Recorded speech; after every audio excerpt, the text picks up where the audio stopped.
The sea at dawn was alive with sound. The low drone of engines carried across swells, blending with the hiss of waves striking steel.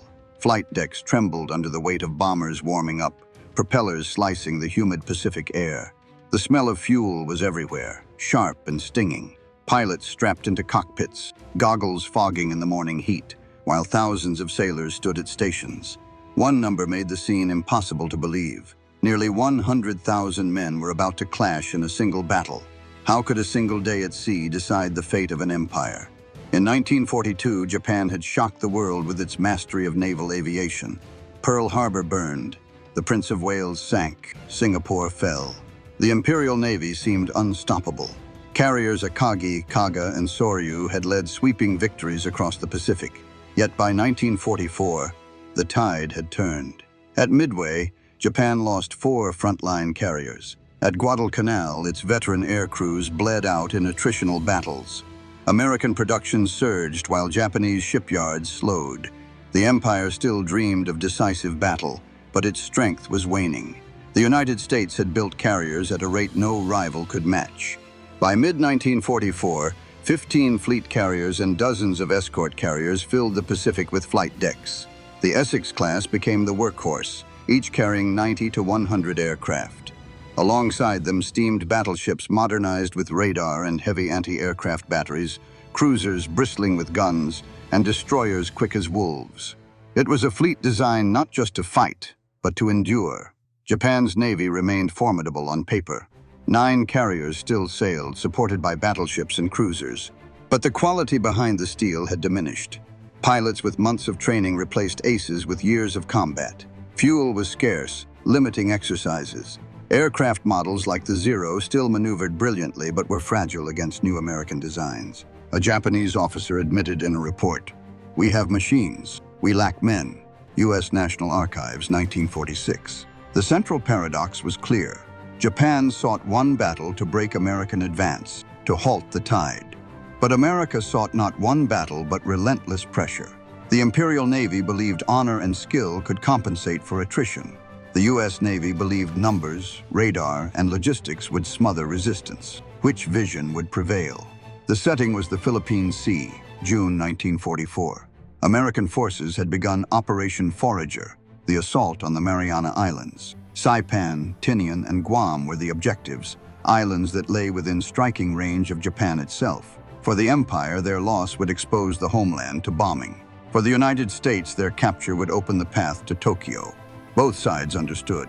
Control of the Marianas meant control of the war's next chapter.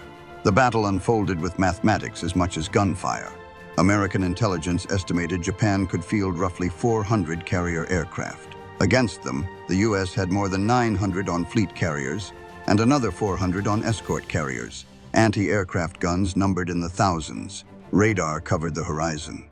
Pilots drilled endlessly in coordinated strikes. The scale was unprecedented. Never before had so many planes faced each other over open water. Sensory moments defined the preparation. On American decks, sailors tasted salt blown from waves as they loaded bombs. On Japanese carriers, pilots smelled sweat and exhaust in cramped ready rooms, their nerves tightening. The light of the rising sun reflected on waves like a sheet of molten steel, promising violence. In both fleets, men knew the next hours would decide whether the empire still breathed or whether it had already lost. American admirals trusted radar to provide early warning. Screens glowed in darkened rooms, operators listening to the crackle of signals. At ranges over 100 miles, they saw the enemy coming. Japan relied on visual scouts, planes launched hours before, eyes scanning endless ocean. The difference was stark. One side measured threats in minutes, the other in seconds. That contrast would prove decisive. The ethical capsule already appeared before the first shots. Japan prepared young men barely trained, ordered into cockpits with only weeks of practice. In 1942, they had been elite. In 1944, they were expendable. The Geneva Convention spoke of treatment of prisoners, not the morality of sending unready boys into certain death. Historians argue still, was it valor or was it sacrifice without purpose? The record shows attrition had broken Japan before the battle even began. The fleets closed distance. On June 19th, the sea boiled with action. Japanese carriers launched waves of aircraft in the morning, hoping to strike the American invasion fleet. Radar spotted them early. Fighter directors vectored Hellcats into position. The Grumman F-6F, rugged and heavily armed, slashed into the Japanese formations.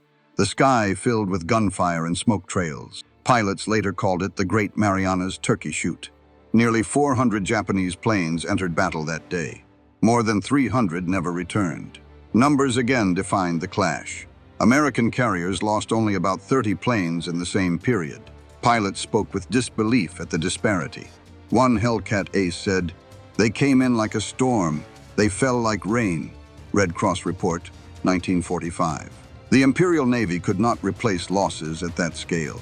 In a single day, its carrier aviation ceased to exist as a credible force. But the battle was not only in the air. Beneath the waves, submarines stalked. USS Albacore and USS Kavala slipped into firing positions against the Japanese fleet. Torpedoes roared, trails of bubbles cutting water. Explosions tore into carriers Shokaku and Taiho, pride of the fleet. Both sank, taking hundreds of men with them. For Japan, the loss was catastrophic. For America, it was confirmation. The Empire's back had been broken not just in the sky, but in the sea itself. The sensory climax of that day was chaos. Pilots yelled over radios, voices frantic, words drowned in static. Anti-aircraft guns hammered, tracers arced like red rain. Explosions thundered across decks, smoke choking lungs. Sailors hauled ammunition with burning hands, sweat mixing with salt spray. Above, the sun burned pitilessly, turning the ocean into a mirror of fire. It was a vision of industrial war, fought not for hours, but for survival of nations. By nightfall, the contrast was brutal. American decks still bristled with planes, crews already preparing for the next strikes. Japanese decks were bare, wrecked, or gone beneath the waves. A commander in Tokyo wrote in despair, "The air arm of the Imperial Navy is dead." U.S. National Archives, 1946. The aftermath was clear. Japan had thrown its strength into the Philippine Sea and lost it in a single day. Its offensive power, the dream of striking America's fleet, was gone. What remained were ships without planes, hulls without fuel, officers without hope. The Empire still had men, still had steel, but no longer had momentum. The battle had broken its back. The morning haze burned off quickly, leaving the Philippine Sea a vast mirror of blue. By 0900, radar operators aboard Task Force 58 were calling out fresh contacts. Another wave of Japanese aircraft had lifted from decks hundreds of miles west. The reports moved swiftly from darkened radar rooms to flag bridges, where admirals weighed their options. Vice Admiral Mark Mitcher, calm behind his glasses, gave the order, "Launch the combat air patrol." Hellcats roared from decks, wings unfolding, engines screaming as pilots pointed east. What followed was a slaughter in the sky. The Japanese formation numbered more than 100 planes, Zeros, Judys, and Kates, escorting bombers toward the invasion fleet. They flew bravely but without cohesion. Many pilots had fewer than 200 hours of training. Against them came disciplined squadrons of F-6Fs, each armed with 650 caliber Browning machine guns and protected by self-sealing tanks and armor plating. The clash was unequal from the first burst of tracers. Observers on American decks watched black specks swirl into dogfights overhead. Pilots dove through formations, guns blazing, and Japanese aircraft burst into flame. Oil smoke streaked the sky. Radio chatter told the story. "Splash 1 Judy, 2 Kates down." The voices of young Americans were confident, even casual. A veteran Japanese officer later admitted, "Our men were not pilots, they were targets." U.S. National Archives, 1946. By midday, another 150 Japanese aircraft had been destroyed. Some reached American ships, diving through flak barrages, but few succeeded. Bombs splashed wide. Torpedoes missed or detonated harmlessly. Anti-aircraft gunners spoke of the overwhelming sense of control. "They came in like waves, but they broke like surf on rocks," one sailor recalled. Red Cross Report, 1945. The sensory world on American decks was relentless. Gunners fired until barrels glowed, the acrid stench of cordite burning nostrils. Spent shells clattered underfoot in drifts. Pilots landing after dogfights carried the smell of sweat and singed oil, their faces blackened with exhaust. Sailors doused burning planes, flames hissing under fire hoses. Yet despite the chaos, losses were astonishingly light. For every American plane lost, nearly 10 Japanese fell. Meanwhile, submarines prowled unseen. USS Kavala had already claimed Shokaku. USS Albacore struck Taiho, a carrier so new its paint still gleamed. Explosions ripped through fuel lines, flames roaring through compartments. Survivors leapt into oily seas, screaming as fire spread across the water. Japanese escorts rescued some, but thousands perished. With those carriers went not just steel, but the fragile cadre of experienced pilots still left. By late afternoon, Japan had launched 4 major strikes. Nearly all were annihilated before reaching their targets. Radar had given the Americans the gift of foresight, allowing interceptions far from vulnerable transports. Coordinated fighter control ensured no attack slipped through unopposed. The mathematics were decisive. Over the course of June 19th, Japan lost more than 300 carrier planes and nearly 50 land-based aircraft. The United States lost fewer than 40 in combat. The ethical capsule emerges here. Was this still battle, or was it execution? Geneva spoke of treatment of prisoners, not of combat so lopsided. Historians argue whether the turkey shoot was evidence of progress or tragedy. Some call it the necessary fruit of preparation, training, and technology. Others call it a massacre that revealed the emptiness of Japan's strategy. Both views are true, bound together in the numbers. Night fell with American decks alive. Sailors cleared wreckage, fueled planes, and readied for another day. The smell of aviation fuel mixed with coffee brewing in galleys. Pilots briefed by red lamp. Shadows long across ready rooms. For them, the day had been triumph. For Japan, it had been disaster. Reports to Tokyo were grim. Admiral Ozawa admitted that losses were catastrophic. "Our air arm has been shattered," he wrote. U.S. National Archives, 1946. The sensory picture in Japanese ready rooms was despair. Survivors returned in ones and twos, faces pale, uniforms soaked in sweat. Decks that had once bustled with dozens of aircraft now stood nearly empty. Mechanics had little to service, officers little to command. A pilot whispered, "We are ghosts before we are dead." Red Cross Report, 1945. The contrast was complete. On one side, a navy of abundance, planes, pilots, fuel, and radar. On the other, a navy of shortages, improvisation, and fading skill. The Imperial Navy had gambled everything on this decisive battle.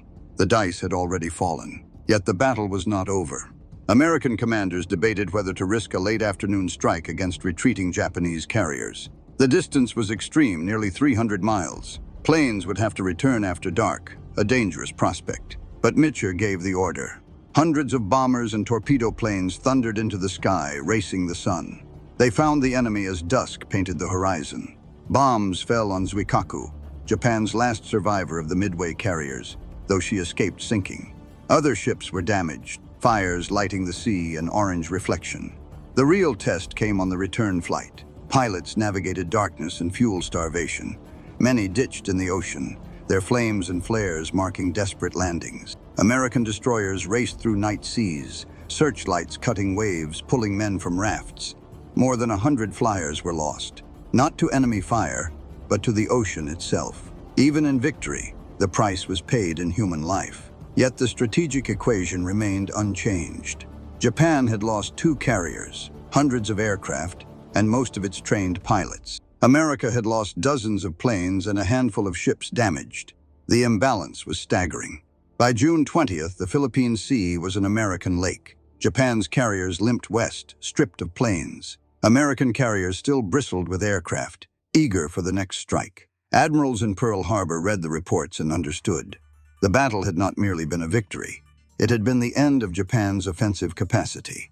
The empire could build new hulls, but never again would it field a navy able to challenge American seas. The morning of June 20th carried an uneasy calm. The sun rose over the Philippine Sea, glinting on the waves, as though nothing had happened the day before. Yet beneath that calm lay ruin. 2 Japanese carriers had vanished. Thousands of airmen were gone, and the Imperial Navy's air arm was a hollow shell. Still, the Americans pressed forward. Task Force 58 remained at full strength, its carriers bristling with nearly 900 aircraft. Their decks shook with the constant rhythm of fueling, arming, and launching. Logistics made that rhythm possible. Tankers churned behind the fleet. pumping millions of gallons of fuel into thirsty hulls. Cargo ships delivered bombs, torpedoes, and ammunition in endless streams. At night, supply crews worked by red lamp, the smell of oil heavy in the humid air. Every shell and gallon of aviation fuel represented the industrial base of a nation 3,000 miles away. Japan could not match this. Fuel reserves at home dwindled. Factories bombed by B-29s slowed. Each new carrier hull launched by Japan lacked the aircraft to fill it, the pilots to fly them, and the fuel to sustain them. The contrast grew sharper in the sky. American aircraft, the Grumman Hellcats, Curtiss Helldivers, and Avengers, were rugged, armed with self-sealing fuel tanks and heavy guns. Japanese counterparts were lighter, agile, but fragile. They burned too easily. Pilots with little training faced veterans drilled in coordinated tactics. Radar-controlled interceptions made every approach perilous. The mathematics of the air war had shifted permanently. On June 20th, Mitcher ordered a bold strike against the retreating Japanese fleet. The distance was extreme, over 250 miles. Pilots would have to launch in the afternoon, strike the enemy, and return in darkness. The risk was enormous, but the opportunity to crush Japan's last carriers was irresistible. Hundreds of planes thundered into the sky, wings shimmering in the setting sun. The sea below stretched endless and empty, a blue desert. Hours later, the Japanese fleet appeared on the horizon, black silhouettes against the glow. Bombers dove, torpedoes streaked white across waves, and explosions thundered.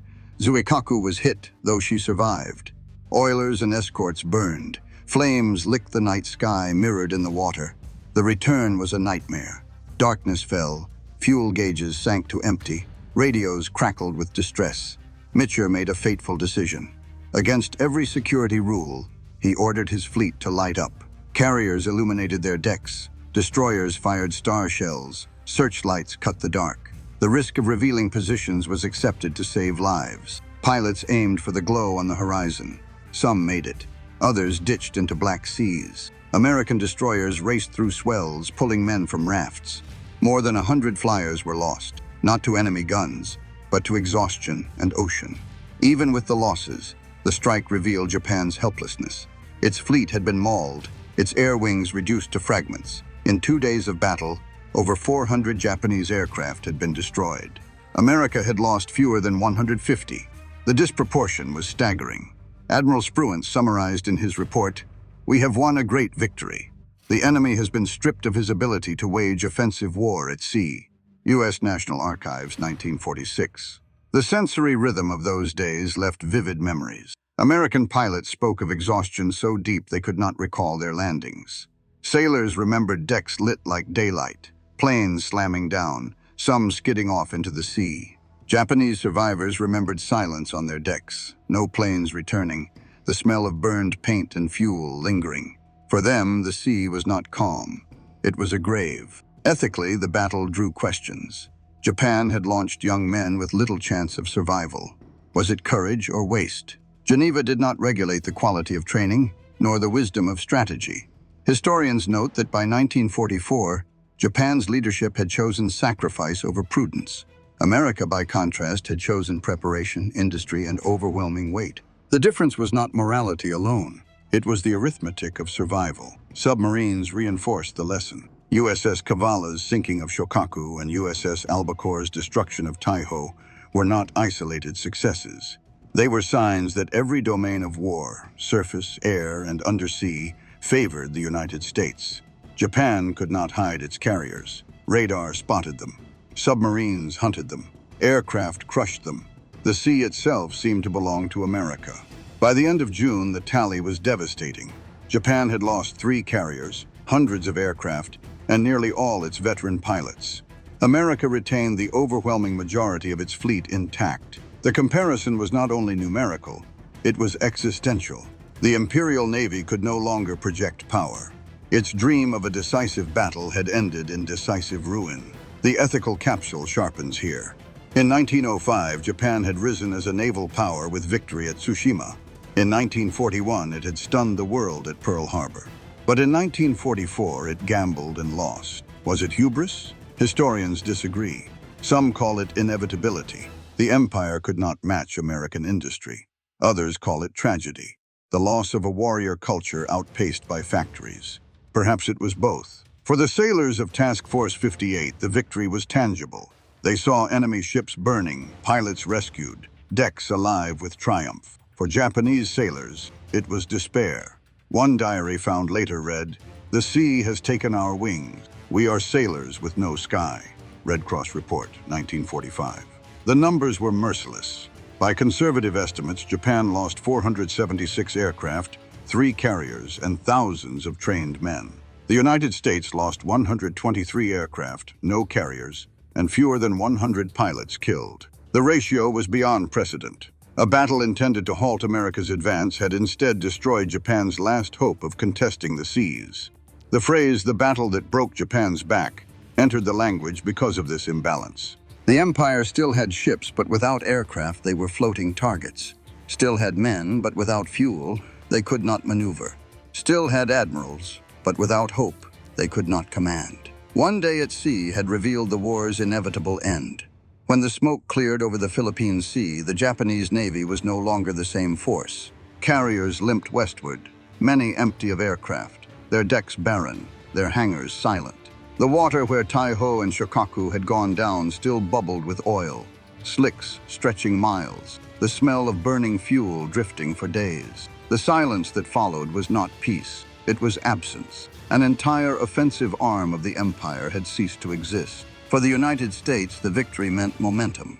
Within days, Marines pushed deeper into Saipan. Sherman tanks rolled inland, infantry advanced through cane fields, and artillery thundered from the beaches. Overhead, carrier planes now flew with impunity, striking at will. The Imperial Navy could not contest the skies, and Japanese garrisons on the islands fought cut off without support. The outcome was sealed. Numbers told the story starkly. Japan had lost nearly 500 aircraft in the battle, along with 3 carriers. Of its trained naval aviators, the vast majority were gone. America lost fewer than 150 aircraft, and most of its pilots survived to fly again. The imbalance was not just tactical, it was generational. Japan could not replace what it had lost. America could. Ethical reflection sharpened. In Tokyo, leaders still spoke of sacrifice, of honor in loss. Yet younger officers whispered that the sacrifice was futile. Geneva Convention said nothing about leadership wasting lives. Historians debate whether Japan's high command knew the true scale of the disaster. Reports to the emperor softened the figures, but diaries of officers reveal despair. "We are fighting with empty wings," one wrote. U.S. National Archives, 1946. For American sailors, the victory felt decisive but not final. They knew the empire still had battleships, cruisers, and destroyers. But they also knew those ships were blind without aircraft. Destroyers could not stop invasions. Battleships could not protect convoys. The carriers had been the sword of Japan, and the sword was broken. The sensory reality of the aftermath lingered. Survivors in lifeboats drifted in silence, the sea oily, debris floating. The sun beat down, salt drying on cracked lips. Some Japanese sailors were rescued by their own escorts, others taken prisoner by American destroyers. The prisoners stared at steel decks, stunned by their size, by the endless activity of crews who seemed tireless. For many, it was the first glimpse of an industrial war machine they could not comprehend. Strategically, the battle opened the Marianas to American control. Within weeks, Saipan fell. By August, Guam and Tinian followed. From these islands, long runways stretched into the Pacific horizon. Onto them rolled the B-29 Superfortress, a bomber with the range to strike Japan itself. The battle in the Philippine Sea had cleared the skies, and now the skies would deliver destruction. Japanese commanders understood too late. Without carriers, they could not stop the construction of these bases. Without aircraft, they could not intercept the bombers. The empire's back was broken not only at sea, but in the air above its homeland. Ethical capsule again appears. Japan had begun the war with a bold gamble at Pearl Harbor, hoping to break America's will. By 1944, it was America breaking Japan's capacity. Was it justice or simply reversal? Historians note the symmetry. Both sides sought decisive blows. Only one side had the means to sustain them. The legacy of the battle deepened with Operation Forager's success. From the Marianas, B-29s began their campaign. Tokyo, Osaka, and Nagoya felt the fire. The Empire's citizens looked up to skies once defended by the Imperial Navy and saw only American bombers. Each raid was an echo of June 1944, when their air arm had been torn apart. For American planners, the battle confirmed a doctrine. Industrial weight, radar, logistics, and training could overcome any tactical brilliance. For Japanese survivors, it confirmed despair. One pilot wrote in a letter never sent, "We are asked to fight as eagles. We are given the wings of sparrows." Red Cross Report, 1945. The numbers hardened into inevitability.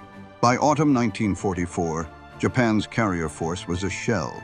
The largest remaining ships, including Zuikaku, sailed into the Battle of Leyte Gulf in October with only a fraction of their aircraft. They were decoys, sacrificed to lure the American fleet. The fact that carriers once feared were reduced to bait was proof of the Philippine Sea's legacy. The sensory memory of Leyte carried echoes of June. Carriers burning, planes lost before they could strike, men adrift in oil-stained waters. Zuikaku, survivor of Pearl Harbor and Coral Sea, went down under waves of American bombs and torpedoes. Her end was not just a sinking, it was an epitaph for the Imperial Navy. The Empire had dreamed of one battle to decide the war.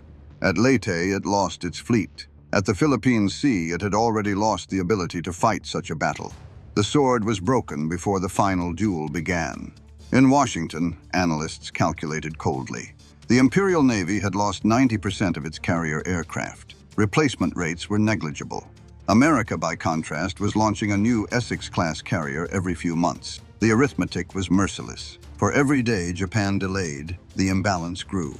Ethically, historians debate whether Japanese leaders should have sought peace after the Philippine Sea. Some argue the empire's collapse was inevitable and prolonging war was criminal. Others note the cultural and political barriers that made surrender impossible. What remains clear is that the battle revealed the end years before the surrender was signed. The sensory echoes of that time carried weight. In Saipan, civilians jumped from cliffs rather than surrender. In Tokyo, officials tightened censorship. In Honolulu, sailors celebrated quietly, aware of battles still to come. For those at sea, the Philippine Sea remained vivid. The roar of Hellcats, the crash of burning planes, the glow of carriers lit against the night. By 1945, when the atomic bombs fell and the Emperor spoke surrender, the roots of defeat reached back to June 1944. The Empire had lost its offensive arm then. Everything afterward was collapse in slow motion. The Philippine Sea grew quiet after June 1944. Waves rolled as they always had, indifferent to fire and steel. Yet history had shifted. One battle had broken the spine of an empire, not with ceremony but with arithmetic. The Imperial Navy never recovered. The United States never stopped advancing. The war at sea had revealed its new law. No longer brilliance but endurance. German strategist Alfred von Tirpitz once argued that fleets existed to win decisive battles. Japan had inherited that doctrine. Pearl Harbor was meant to cripple. Midway was meant to reverse. The Philippine Sea was meant to halt. Each time, the gamble failed. By 1944, America had built a fleet not for one decisive battle, but for an unbroken chain of battles, each fed by industry, radar, logistics, and men trained faster than losses could mount.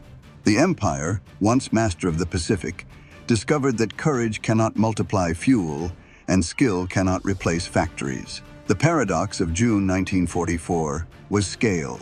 Japan launched nearly 500 aircraft and lost almost all of them. The United States lost fewer than 150. 2 carriers went down in hours, thousands of sailors with them. Japan had dreamed of repeating Tsushima, where a sudden blow in 1905 humbled Russia.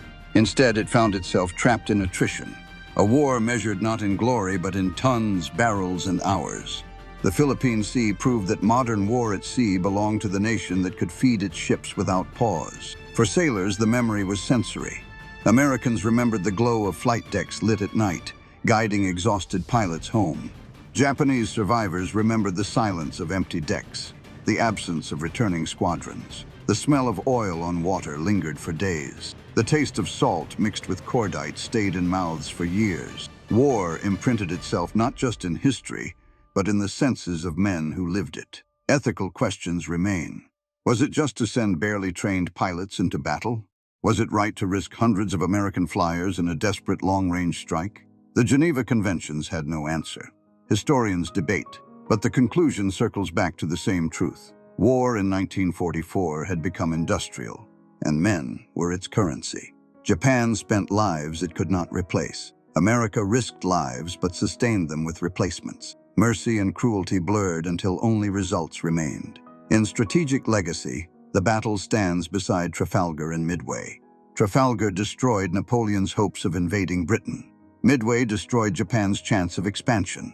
The Philippine Sea destroyed its ability to defend. After June 1944, the Imperial Navy was an armada without an arm. The survivors fought again at Leyte, but as shadows, decoys meant to distract. No fleet can stand without air, and the Philippine Sea took the air away. The battle reshaped doctrine worldwide. Radar control of fighters became standard. Carrier task forces proved they could shield themselves from massed attack. Submarines showed they were decisive even against capital ships. Above all, logistics proved supreme. A navy is not ships alone. It is tankers, oilers, depots, and training programs. The United States had built all of these. Japan had not. For post-war planners, the lesson was clear. Navies no longer fought to duel battleships line against line. They fought to sustain carriers day after day. Nations no longer won with single strokes of genius. They won by keeping the production line moving. Cold War fleets were designed around this truth. Nuclear submarines, missile carriers, global supply chains, all were heirs to the arithmetic revealed in June 1944. The ethical capsule lingers. Japan's leaders believed honor required them to fight on, even after losing the Philippine Sea. Historians ask, would surrender then have saved millions? Perhaps, but political culture, pride, and fear of occupation forbade it. The result was a year more of war, firebombings, Hiroshima, Nagasaki. The back had been broken in June, yet the body fought on until August 1945. The tragedy of delay magnified the cost. For those who lived it, the lesson was personal. An American pilot who flew at the Philippine Sea said decades later, "I don't remember the kills. I remember the silence when they stopped coming." U.S. National Archives, 1946. A Japanese sailor recalled, "The ocean was wide, but for us, it had become a wall." Red Cross Report, 1945. Their words carry the weight of men who saw an empire fall in hours. The numbers still shock. Nearly 500 Japanese aircraft destroyed, 3 carriers sunk, thousands of lives lost. America lost fewer than 150 planes and kept every carrier afloat. Historians calculate that Japan lost 90% of its carrier air arm in 2 days. No military institution can recover from that. The battle was not simply a defeat, it was a collapse. The meta-narrative is stark. Modern war cannot be won by daring alone. It requires factories, oil, logistics, and replacements. Japan's gamble was courage against capacity. Courage fought bravely. Capacity won. Today, preserved carriers like USS Lexington and USS Yorktown remind visitors of that era. Their decks are quiet, but one can still imagine the roar of engines and the rattle of 50 calibers. For Japan, museum ships are rare. The wrecks of Taiho and Shokaku resting in deep silence beneath Pacific waves. The contrast is symbolic. One nation preserved victory. The other lies entombed with its losses. The Philippine Sea whispers its lesson to every navy still afloat. Do not gamble lives on one blow. Do not neglect training for numbers. Do not build ships without oil to move them.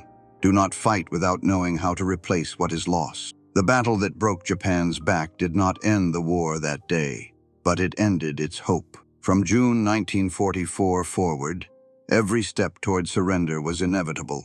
Bombers would rise from the Marianas. Carriers would steam closer to Tokyo.